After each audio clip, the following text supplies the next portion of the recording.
Salvation and damnation in the hierarchy of the Catholic Church. In this picture we see the angel Gabriel holding the key to eternal salvation or damnation. Here, Gabriel stands at the mouth of hell, which is shown as the jaws of two wolves into which sinners have fallen.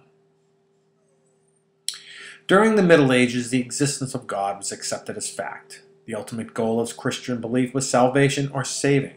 Salvation was gained through following the beliefs of the Church, performing good works, and living a moral life. Through salvation, a Christian gained entrance into heaven.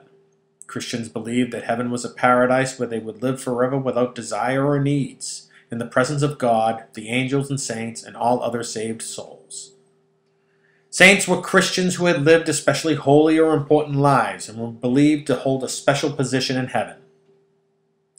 Christians believed that the soul was part of the body that went to heaven or to hell. In this picture, we see a medieval vision of damnation, the alternative to salvation. Christians believed that damnation was the result of living a life contrary to the teachings of the Church, which resulted in sin.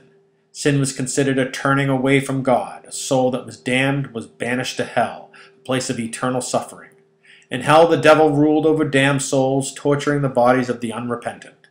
According to tradition, the devil was a fallen angel named Lucifer, who had been cast out of heaven because he had questioned God, displaying the sin of false pride. God banished Lucifer to the underworld, where he struggled against good and ruled the souls of sinners. The medieval view of hell, the devil's realm, was ghastly. People were constantly engulfed in flames without perishing. Demons gnawed the bodies of sinners, and painful tortures were inflicted by the devil's followers. The medieval church had broad political powers, probably because Europe's central governments were weak if they existed at all. The church filled the need for leadership by performing many of the functions that modern governments provide today. Throughout most of the Middle Ages, the church was one of the only institutions whose presence was felt throughout Europe. Its powers extended across kingdoms and through every social and political level.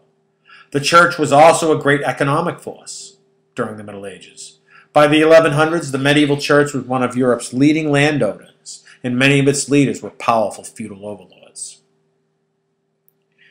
The hierarchy begins with the parish priest. Within the church, members of the clergy were organized according to strict hierarchy of the rank. Each rank within the clergy had different responsibilities and powers. The parish priest held the lowest rank in the church hierarchy. The parish itself was the smallest division of the church, and the priest directly served the people in his parish. He was responsible for their religious instruction and for the moral and spiritual life of the community as a whole. In some remote parishes, however, people might still have mixed pagan beliefs and superstitions with elements of Christianity. Although he held the lowest rank in the church, the parish priest was one of its most important officers. He could administer 5 of the 7 sacraments. The sacraments were ceremonies at which participants received God's direct favor or grace to help ward off the consequences of sin. The bishop managed a group of parishes called a diocese. The cathedral, the bishop's official church, was usually located in the principal city of the diocese. Cathedra is the Latin word for the bishop's throne or chair. The king or powerful nobles usually controlled the selection of bishops on the basis of family connections and political power. Many bishops were feudal lords or vassals in their own right and had vassals themselves. A group of several dioceses, called an archdiocese, was managed by an archbishop. An archbishop had all the powers and responsibilities of a bishop and also had authority over the bishops of the archdiocese.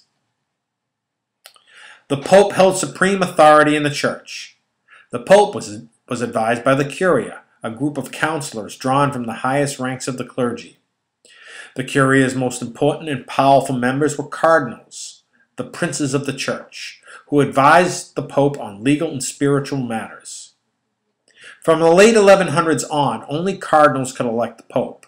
With very few exceptions, a commoner could move up in the medieval world only by being a member of the church hierarchy.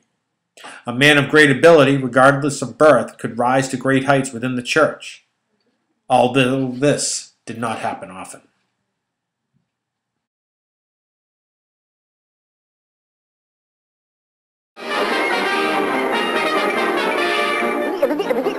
book